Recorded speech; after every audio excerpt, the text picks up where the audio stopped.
What's up everyone, welcome back to the channel and welcome to what's probably going to be the last ever Golf R generation without any electrification. The Golf R Mark 8 20-year anniversary edition. And in today's video I want to find out if this Akrapovic equipped special edition car can capture some of the magic of the original R32 cars.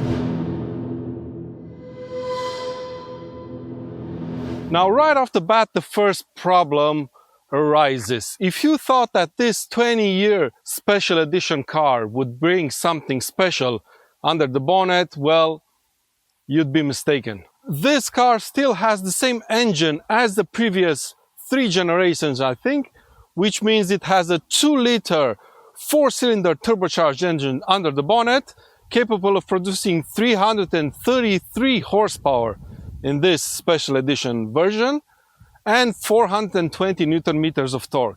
It is quite fast, I must say, but it's not a VR6 by any means, is it? However, this car gets the performance package of the Mark 8 Golf R as standard, which means you get 19-inch alloys with these blue accents because this is the anniversary version. You get the big rear wing at the back, the Akrapovic exhaust, of course, and 2 very cool driving modes that we're going to talk about in a second. Now, beside that, the 20-year anniversary Golf gets a lot of blue accents, like I mentioned already. The R logos are blue, wing mirrors blue as well. The wheels, we've already mentioned that, and a couple of 20-year anniversary edition logos on the front doors. The interior is pretty nice as well. You've got this quite cool and comfy leather seats, plenty of room in the back for 2 people, and some real carbon on the dash and the doors. At least that's what VW claims. Driving position is pretty good. You get the same steering wheel as in the regular Golf R, with the R button that helps you switch between driving modes, and the highly controversial and still quite poor in terms of ergonomics infotainment system. Overall, it's a nice place to be in, but you won't be able to tell this interior apart from that of a standard Golf R, as they are pretty much identical.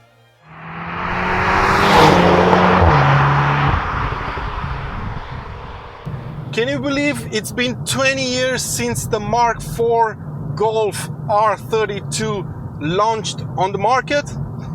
Yeah, what a car that was, right? And just when you thought that things couldn't get any better, VW comes out with the Mark V Golf R32. Those were 2 very special cars, if I do say so myself. And they rightfully have a cult following as well. So the question is this: does this 20-year anniversary model capture some of the magic of those 2 cars? Well, honestly, no.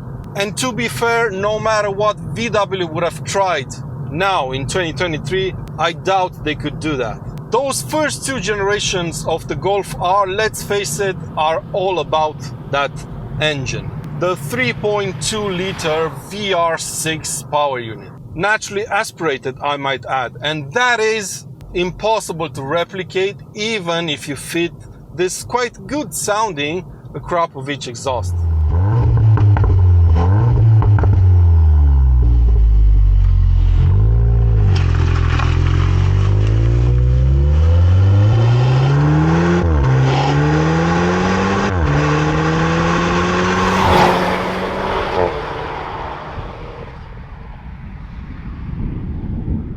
Handling and performance-wise, this car destroys the other 2. This car is really great to drive, but I highly doubt that alone is gonna convince any R32 owner to switch to an 8th generation Golf R.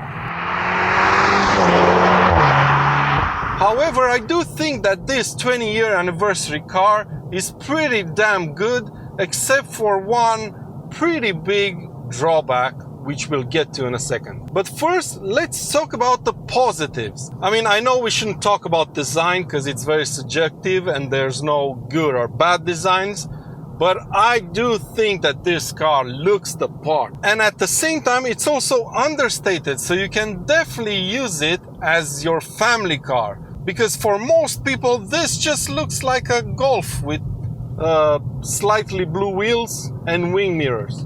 It is quite easy to drive, and when you put the car in comfort mode, the suspension is quite soft and it's very, very comfortable. It is a great cruiser, but also it's a very good B-road blaster.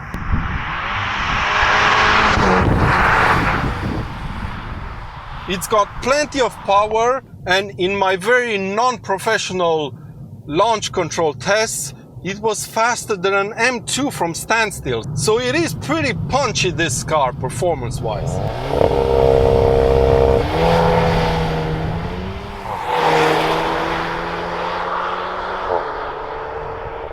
Another positive are those two driving modes that I mentioned that are part of the performance pack. One being the drift mode and the other being Nürburgring mode.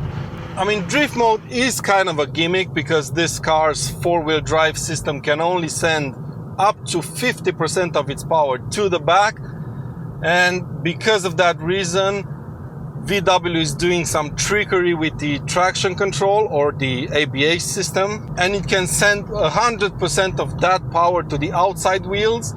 And if the conditions are right, meaning it's wet outside or the road surface is slippery, then the car can seem like it's rear-wheel driven a bit. But like I said, it's a bit of a gimmick because it needs the right conditions for the road.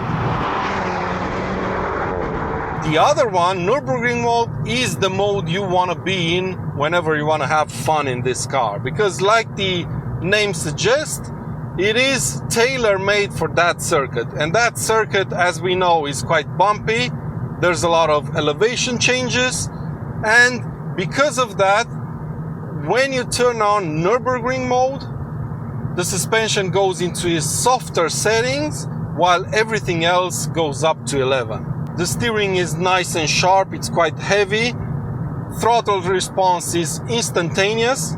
And the gearbox is super ferocious, both on upshifts and downshifts. It makes for a really fun driving experience. I wasn't really expecting the Nürburgring mode to be that, but it is quite excellent.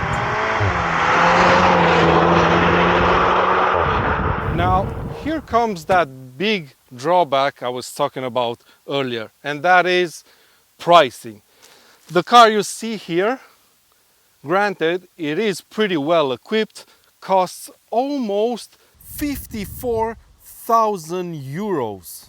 That's similarly priced to a slightly used current generation Audi RS3.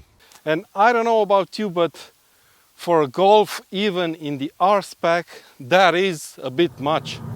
So yeah, how to sum up this car then? Well, I don't know, I'm a big fan of it. I enjoyed the previous version as well, but I can't really recommend it to people because of the price tag. And also because of the fact that its smaller brother, which is the GTI Club Sport, that car can do 95% of what this car can do, but it is 15 grand cheaper than this Golf R. So yeah, I guess that's my take on it. If you really want a hot hatch Golf and you don't need this car's four-wheel drive system, the GTI Club Sport will do you just fine. But that's been it for today's video, my friends.